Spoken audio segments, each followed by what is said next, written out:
C'est chez Parme Cerisay que nous ferons escale dans Jeanne Orient au seuil de l'autre. Parme Cerisay est médecin, mais une maladie l'a empêché d'exercer et nécessitait une greffe. Cette greffe a eu lieu et Parme Cerisay se porte bien, heureusement. Mais Parme Cerisay est également femme de lettres et elle a tenu à raconter son histoire dans un très beau livre, Le Serment de l'espoir aux éditions L'Harmattan. Ce livre et l'histoire de Parme Cerisay ont été fortement relayés par les médias. Parme Cerisay, bonjour. Bonjour Jeanne, je vous remercie beaucoup de l'intérêt que vous portez à mon histoire. C'est un plaisir, surtout que votre histoire est loin d'être à la fois, elle n'est pas facile et en même temps, elle est, je crois, porteuse d'espoir pour beaucoup de personnes. Je sais que vous ne voulez pas nommer votre maladie, le reste, vous l'avez raconté. Parme, comment vit-on prisonnière d'un corps qui a du mal à respirer? Alors, je vais faire une réponse qui va peut-être surprendre un petit peu. Je pense que pour peu qu'on ait un entourage positif, ce qui fut mon cas, on vit bien et on vit très intensément. On vit bien parce que quand on est enfant et qu'on grandit avec une maladie, on a une grande faculté d'adaptation et comme la dégradation du souffle est très progressive, on s'habitue progressivement et donc on arrive à vivre une vie épanouie, une enfance heureuse. Et en même temps, même en étant enfant, on a quand même conscience qu'il y a une menace quelque part qui plane sur l'avenir. Et ça permet aussi de vivre très très intensément dès les premières années de notre vie. Donc malgré toutes les contraintes liées aux soins, pour ma part en tout cas, j'ai réussi à vraiment avoir une enfance et une adolescence très heureuse. Et vous êtes devenu médecin, je crois. Voilà, ensuite j'ai réussi à mener à terme des études de médecine jusqu'à l'obtention de mon diplôme. Et ensuite, j'ai exercé 1 an en tant qu'interne en médecine générale et j'ai dû interrompre cette profession parce que ma santé s'est dégradée et c'est à ce moment-là que ensuite j'ai passé 4 ans sous oxygène. Parme Cerisay, je voulais vous poser une question. L'amour des siens et l'amour tout court, parce que vous avez connu et vous connaissez l'amour tout court, est une grâce pendant l'épreuve. Et cet amour qui vous a porté au sens propre et au sens figuré, comment concilier après l'amour, la gratitude et la liberté? C'est une très bonne question, effectivement, parce que quand on vit une histoire d'amour aussi belle soit-elle, et puis quand il y a une maladie, effectivement, qui intervient, l'autre est amené à nous soutenir au quotidien dans les épreuves qui se présentent.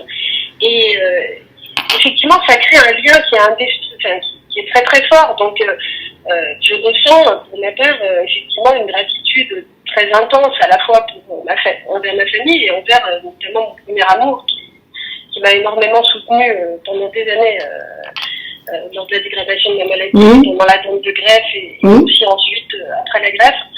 Et effectivement, la gratitude, c'est quelque chose de très fort et en même temps, il ne faut pas que ça devienne un emprisonnement dans le sens où, bien sûr, il ne faut pas céder à la tentation d'être dépendant à l'autre et il faut réussir malgré cette gratitude, à construire sa propre personnalité, donc notamment apprendre aussi à dire non.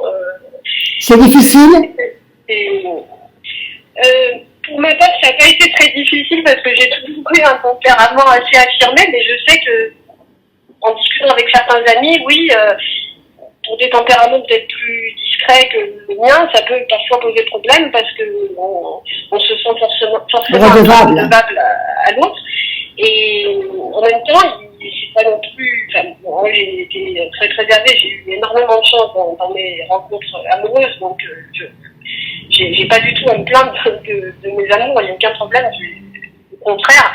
Mais chaque histoire est différente et effectivement, dans certains cas, la gratitude peut devenir une forme d'emprisonnement. Même si la gratitude est fondamentale, je pense qu'il faut aussi savoir s'affirmer en tant qu'individu qui existe indépendamment de l'être aimé, quoi, et ne pas devenir prisonnière de cette gratitude. La reconnaissance reste. Savoir savoir effectivement poser des limites aussi, Oui. même si on... Voilà, tout à fait. Alors, je voulais vous parler aussi de la greffe, parce que vous aviez besoin d'une greffe. Et il fallait, hélas, qu'elle vienne de quelqu'un qui décéderait.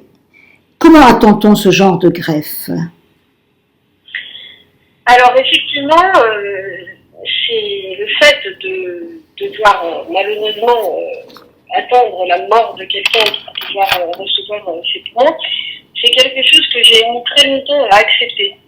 Pendant longtemps, j'ai refusé complètement l'idée d'être greffée. Et la première fois qu'on en a parlé, quand j'étais adolescente, on m'a dit un jour tu auras probablement besoin d'une greffe. J'étais en pleine crise d'adolescence et j'ai répondu, je cite, plutôt crever. Voilà, parce que pour moi c'était absolument horrible. Je ne voulais pas du tout que quelqu'un doive mourir pour me sauver, quoi, en fait. Et, voilà. Et j'ai dit non, et puis de toute façon j'en avais pas besoin à cette période-là. Et petit à petit, quand la situation se présente, on aime tellement la vie qu'on commence à hésiter. J'ai encore des choses à vivre, même sans apporter de la mort spécialement.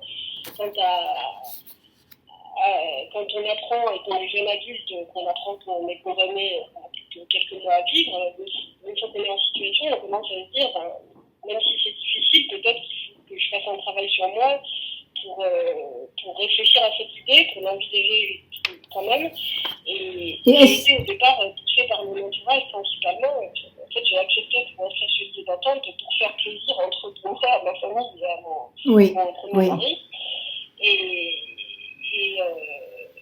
Donc effectivement, mais par contre, j'ai décidé de ne pas... Enfin, c'est très paradoxal parce que j'attendais ce greffon, mais pas du tout avec impatience. C'est-à-dire que je me suis inscrite parce que j'avais plus le choix. Enfin, bon, je ne voulais pas laisser seul mon ex-mari, mes parents. Mais je n'étais pas très sûre que ça arrive du tout. Et d'ailleurs, le jour où on m'a appelé, j'ai failli ne pas y aller, mais je suis allée par respect pour mon donneur et pour sa famille. Et donc, oui, cette idée est difficile à accepter, mais au moment où j'y suis allée, j'avais été très psychologiquement aussi par l'équipe hospitalière. Il y a un suivi à ce niveau-là. Et j'étais quand même prête. Enfin, je ne suis pas allée de gaieté de cœur, mais j'étais prête, quoi. Voilà. Est-ce qu'on continue à sentir l'autre, cet autre en soi, quelque part? Oui, effectivement, c'est quelque chose de complètement inattendu. C'est que même si au départ, même si la greffe c'est quelque chose qui débute sur quelque chose de dramatique, il y a quand même une dimension magnifique et sacrée que je ne soupçonnais pas avant de vivre.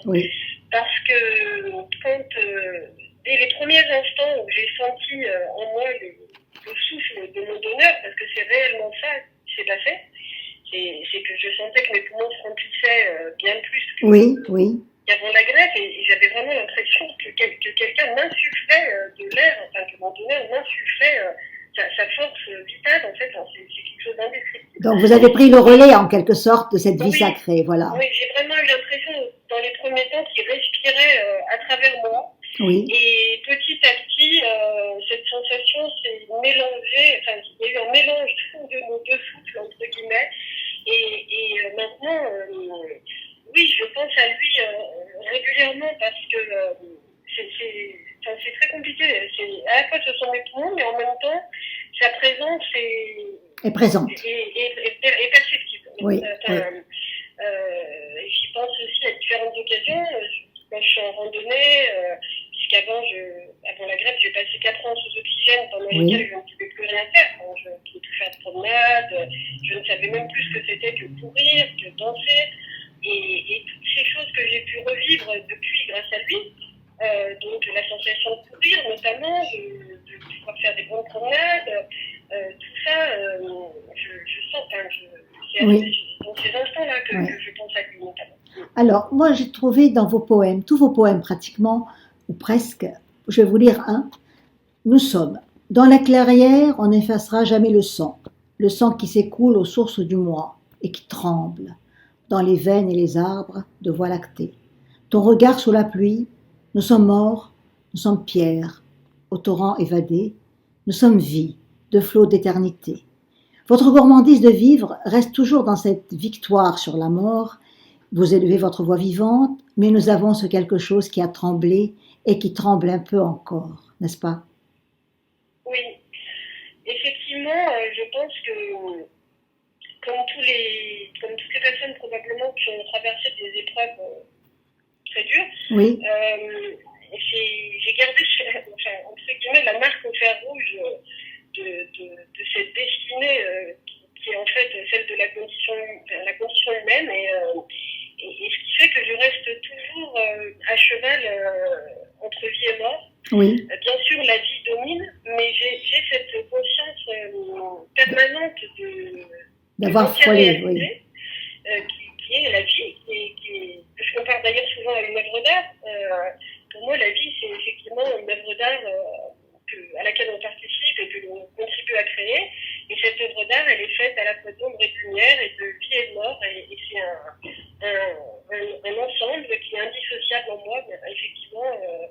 Donc il y a toujours cette lutte entre menace de mort et pulsion de vie qui est présente en chacun de nous, mais effectivement dont j'ai pleinement conscience. Et aussi j'ai eu conscience de ça parce que j'ai exercé pas mal en tant que médecin Oui, et pendant des années aussi en tant qu'externe et puis interne pendant un an. cette lisière, vous la connaissez bien. Oui, donc effectivement, cette frontière fragile, cet équilibre fragile, j'ai pu aussi le rencontrer avec dans les histoires de vie des patients. J'avais un très bon contact avec les patients d'ailleurs, et le côté humain était ce qui me passionnait le plus. Et effectivement, j'ai côtoyé la mort autant que la vie, et sans dire elles sont indissociables. C'est ce qui fait que la vie est dure, mais c'est aussi ce qui lui donne son intensité probablement.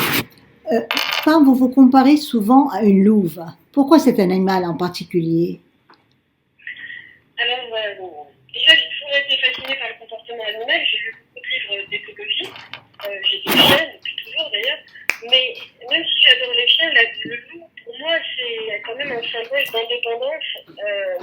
Et c'est aussi un animal sauvage qui est difficile à domestiquer. Oui, Et effectivement, ayant grandi avec une différence, j'ai été obligée pour réussir à être heureuse, d'acquérir une certaine force qui est née de la fragilité, paradoxalement. Et cette force m'a conféré, je pense, un côté un peu, sans prétention, mais indomptable. C'est-à-dire que je pense qu'effectivement, d'ailleurs, quand on lutte contre la mort, il faut aussi avoir cette énergie-là. Et quand on a traversé tout ça, quand on revient des ténèbres, effectivement, il n'y a plus grand-chose qui peut nous impressionner dans le sens positif, bien sûr. Oui. Mais on ne se laisse pas non plus, tout en restant dans la bienveillance, on ne se laisse pas non plus forcément manipuler. Oui, vous êtes plus forte. Une certaine indépendance. Oui. Pam, je sais que vous êtes une femme libre, mais au-delà de tout ça, je voudrais vous poser une question. La femme et l'amour, que diriez-vous à celles et ceux qui pensent que l'amour ne se rencontre pas en période de maladie? Parce que vous l'avez rencontré quand même. Oui, alors c'est vraiment une question qui me plaît beaucoup et ça me parle énormément parce que pour moi, chaque cas est là encore différent. J'ai des amis qui ont des maladies qui n'ont pas forcément eu le même ressenti, et puis tout dépend de la maladie aussi. Mais je pense que, en tout cas pour ma part, la maladie n'a jamais été un obstacle dans mon vécu amoureux. Oui. Alors, il est vrai que j'ai eu beaucoup de chance dans mes rencontres, il y a une part de hasard aussi, bien sûr. Mais je pense aussi que, comme toute différence, quand on a une différence, en fait, le fait de l'assumer, de dire... de ne surtout pas se sentir diminué par cette différence, au contraire, prendre le meilleur, se dire voilà, oui, j'ai une différence, mais quelque part peut-être que je vis la vie plus intensément, peut-être que ça m'a donné une force, une certaine créativité aussi, qui stimule aussi, dans certains cas, la créativité. Donc voir plutôt les atouts, ce qu'on est devenu en fait grâce à ça. Et quand on a ce côté positif d'assumer son vécu, je pense que ça n'est pas un obstacle, en tout cas dans mon cas, ça n'a jamais été un obstacle de rencontre amicale ni amoureuse, parce que effectivement, Mais peut-être que vous vous êtes Pour moi, donné aussi. C'est pas un défaut. Enfin, c'est comme. Bien sûr. C'est une différence qui peut aussi forger une personnalité. Donc, ça rend aussi. Ça peut attirer le côté. C'est séduisant aussi. Enfin, je pense qu'il y a un côté. Quand on arrive à développer une personnalité qui est quand même multifacette, dans différentes directions, ça peut que être un atout en ce qui concerne la séduction. Et puis je pense surtout, s'il y a un message à faire passer à mon avis, c'est que c'est pas parce qu'on a une différence qu'il faut se comporter différemment en amour, à mon avis. Enfin, je suis pas là pour donner de leçons. Non, mais vous avez un exemple quand même. C'est pas du tout une raison pour accepter n'importe quoi. Je pense que justement, c'est en fixant des limites, en sachant ce qu'on veut, en restant soi-même et en étant fier de ce qu'on est, qu'on a le plus de chances d'arriver à vivre des choses intenses. Après, l'amour, comme la vie, c'est compliqué, hein, bien sûr, pour tout le monde. Bien sûr. Et effectivement, je pense qu'il y a des très belles choses à vivre, y compris quand on a une différence. Enfin, oui. Pour moi, voilà. Vous êtes rien interdit et je trouve que c'est formidable, justement. Pam, quels sont vos projets aujourd'hui? Bon, vous avez votre livre qui a été un grand succès, vous avez des poèmes que vous écrivez aussi. Aujourd'hui, quels sont les projets littéraires? Alors, effectivement, j'ai plusieurs recueils qui sont en cours de publication, dont un qui pourrait paraître dans quelques mois chez un éditeur que j'apprécie beaucoup. Donc, j'attends que ça soit fait pour en parler. Voilà, mais en tout cas, j'ai des projets effectivement en poésie essentiellement. J'ai commencé aussi à écrire un autre roman, mais qui ne sera pas du tout autobiographique, mais qui sera quand même lié justement.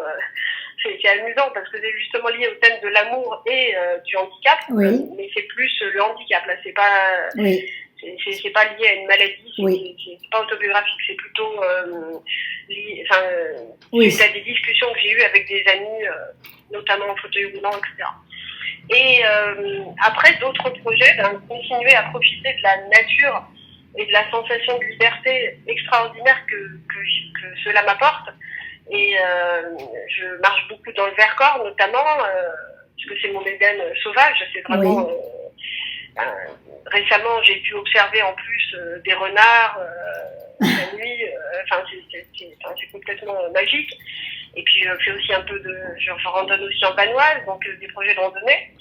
Et puis après, des projets personnels, avec mon compagnon, mon entourage familial, la vie, quoi. Il y a toujours des projets artistiques qui continuent aussi et qui, j'espère, ne s'arrêteront jamais. Écoutez, nous espérons aussi. Nous avons fait de notre mieux avec cette rencontre à distance, parce que parfois il y a le réseau qui s'en va, mais je crois qu'on entend tout, j'espère. Pam, je voulais vous dire, j'ai un de vos poèmes, le dernier que vous avez écrit en ce mois de juillet 2021, je crois, qui est très beau. Je vais le lire. Je t'attends sur une étoile qui s'évapore, dans la brume pailletée de l'aube, à l'autre bout des rêves, dans l'or, Parme, effrayé, de la rosée vive, dans l'immortel été, où la mort rend sa faux et célèbre la vie. Que la vie vous soit longue, chère Parme, et qu'elle vous soit heureuse, car vous avez vraiment mérité et arraché cette vie une seconde fois. Est-ce que vous souhaitez dire quelque chose à ceux qui vont vous écouter avant de terminer? Ce que je voudrais dire en conclusion, c'est que je vous remercie infiniment de m'avoir accueilli et de l'intérêt que vous avez porté à mon histoire et à mon livre. Et voilà, et puis la vie est belle, malgré les difficultés, il faut toujours garder l'espoir. Tant qu'il y a de la vie, il y a de l'espoir, et carpe diem. Un grand merci, Pam Cerisay, et merci d'avoir accepté encore une fois ce podcast à distance. Et nous finirons donc avec la musique du générique de Alain Waro comme à l'habitude. Et un grand merci. Merci beaucoup. Au revoir. Et merci à vous. Merci. Merci.